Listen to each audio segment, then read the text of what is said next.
So you must remember that the parent also was once a child only. So he was traumatized by his parents. So this goes on from generation to generation.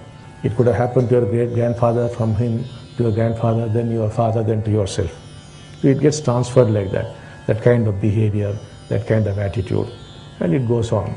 Ultimately, if you probe deeply, nobody is responsible, because whatever you are, it is because of the kind of things which happened during pregnancy for you.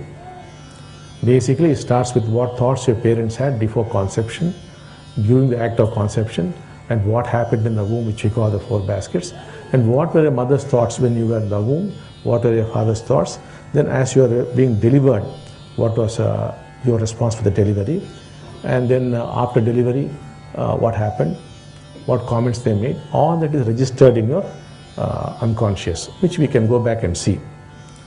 So these are the things which are controlling you.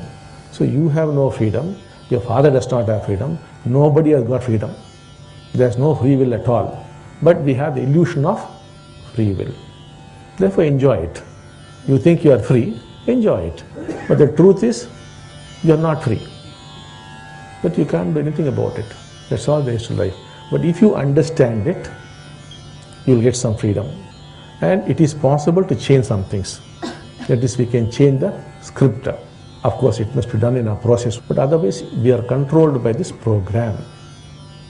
So, but if you realize you are being controlled, there's no choice, because you know you're being controlled. Where there's no choice, surrender. Where there is surrender, what do you have? You have freedom. If you truly realize there is no free will, there's total freedom. It's a paradox, opposite.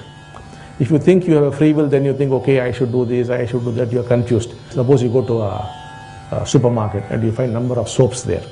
You are confused which soap to buy. All those things you've seen on the television, going on pulling it this way, that way, no? Therefore, there's no freedom at all for it. It's a struggle. But suppose you've seen only one soap, and that soap alone is there. Is there any problem? Tuck. So this is the problem with people.